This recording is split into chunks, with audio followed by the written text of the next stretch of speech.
Assalamualaikum warahmatullahi wabarakatuh. Saudara-saudara kaum muslimin dimanapun Anda berada, pada edisi kali ini kita akan berbicara tentang hukum warisan, di mana di dalam ayat-ayat Al-Quran diterangkan bahwa ketika ada orang meninggal dunia, maka harta itu dibagi-bagi kepada ahli waris sesuai dengan ketentuan yang ditetapkan di dalam Al-Quran. Nah, ini warisan ini disebut dengan ilmu faraid.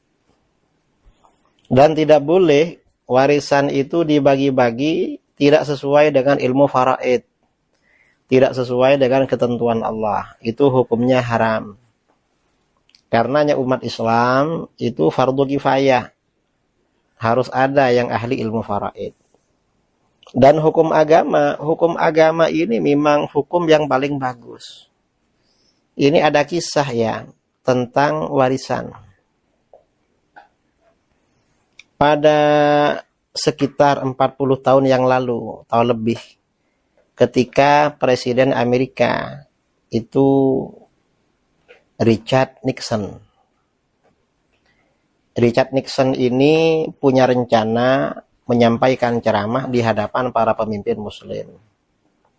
Lalu dia memanggil jajaran intelijen agar para intelijen ini membuat laporan tentang Islam sebagai materi ceramahnya. Ternyata para intelijen menyampaikan laporan panjang sekali. Dia kan mau ceramah, gimana menghafalnya? Akhirnya bagaimana? Nixon ini memanggil penasehat presiden. Waktu itu seorang pakar hukum tata negara, namanya Profesor Robert Greene. Nah, Robert Greene dikasih tugas, kamu pelajari Islam, lalu sampaikan pada saya. Islam secara ringkas itu apa? Sebagai bahan ceramah saya. Akhirnya Profesor Robert Greene ini mempelajari Islam serius. Sampai datang ke pusat-pusat Islamic Center, ke masjid-masjid umat Islam di Amerika, mendengarkan ceramah para ustadz Islam di sana. Ternyata bagaimana setelah mendengarkan mereka, Robert Greene ini tertarik pada Islam.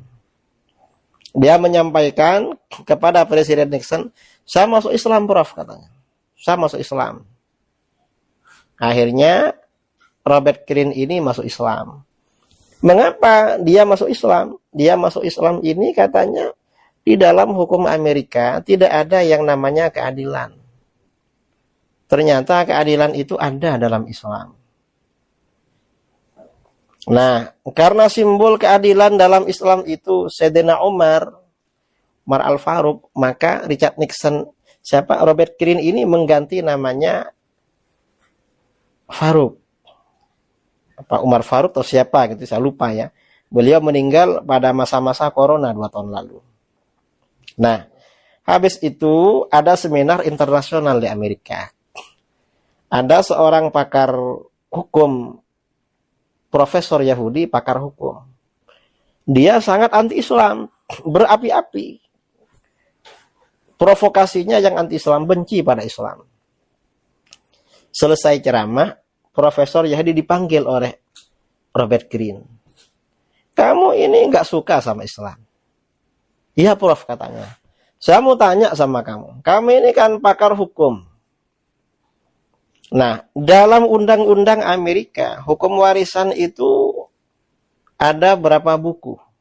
Kata Profesor Yahudi, dalam undang-undang Amerika, hukum warisan diatur dalam undang-undang yang jumlahnya lebih dari 8 jilid tentang warisan.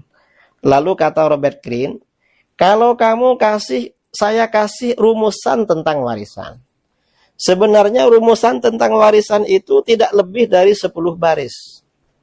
Kira-kira kamu percaya nggak pada Islam? Loh, kok ada begitu? Robert Greene mengambil ayat-ayat tentang warisan dalam Al-Quran surah An-Nisa. Itu nggak sampai 10 baris. Coba kamu pelajari ini. Rumusan warisan dalam Islam. Ini Al-Quran. Akhirnya Profesor Yahudi ini pulang. mempelajari rumusan warisan dalam Al-Quran. Setelah beberapa hari, Profesor Yahudi ini menjumpai Robert Greene. Dia bilang apa? Prof, iya, rumusan ini gak mungkin buatan manusia. Mengapa? Ini gak sampai 10 baris, tapi sangat adil. Sangat tepat. Ini hebat, ini canggih katanya. Dibandingkan rumusan hukum warisan dalam undang-undang Amerika yang jumlahnya 8 jilid lebih. Ini gak sampai 10 baris, tapi tetap masuk akal, ini adil. Nah, terus gimana? Saya masuk Islam, Prof. Ini gara-gara warisan. Artinya apa? Hukum warisan itu wajib dijalankan, saudara. Gak boleh hartanya orang meninggal dibagi-bagi tidak ikut warisan. Yang ditetapkan di dalam Al-Quran harus ikut seperti itu. Lalu gimana kalau dibagi rata? Kalau mau dibagi rata antara laki dan perempuan, kata para ulama kita, itu harus dibagi-bagi dulu sesuai ilmu faraid. Kamu dapat sekian, kamu dapat sekian. Setelah masing-masing tahu haknya, nggak apa-apa dia keluar. Dah, saya agak ambil, ini buat adik saya. Karena ekonomi saya sudah cukup. Lalu satunya, saya agak ambil juga, ini untuk abang saya sudah cukup. Nggak apa-apa seperti itu. Yang penting tahu dulu haknya. Lalu ambil haknya, setelah itu serahkan pada saudaranya. Kalau mau tidak ambil. Tapi kalau warisan itu terus nggak dipakai, pakai aturan sendiri, nggak boleh itu. Karena warisan ini termasuk hukum Islam. Jadi seperti itu. Dan ini gara-gara warisan, Profesor Yahudi dalam kisah tadi akhirnya masuk Islam. Wallahu a'lam bishawab. Mudah-mudahan bermanfaat. Assalamualaikum warahmatullahi wabarakatuh.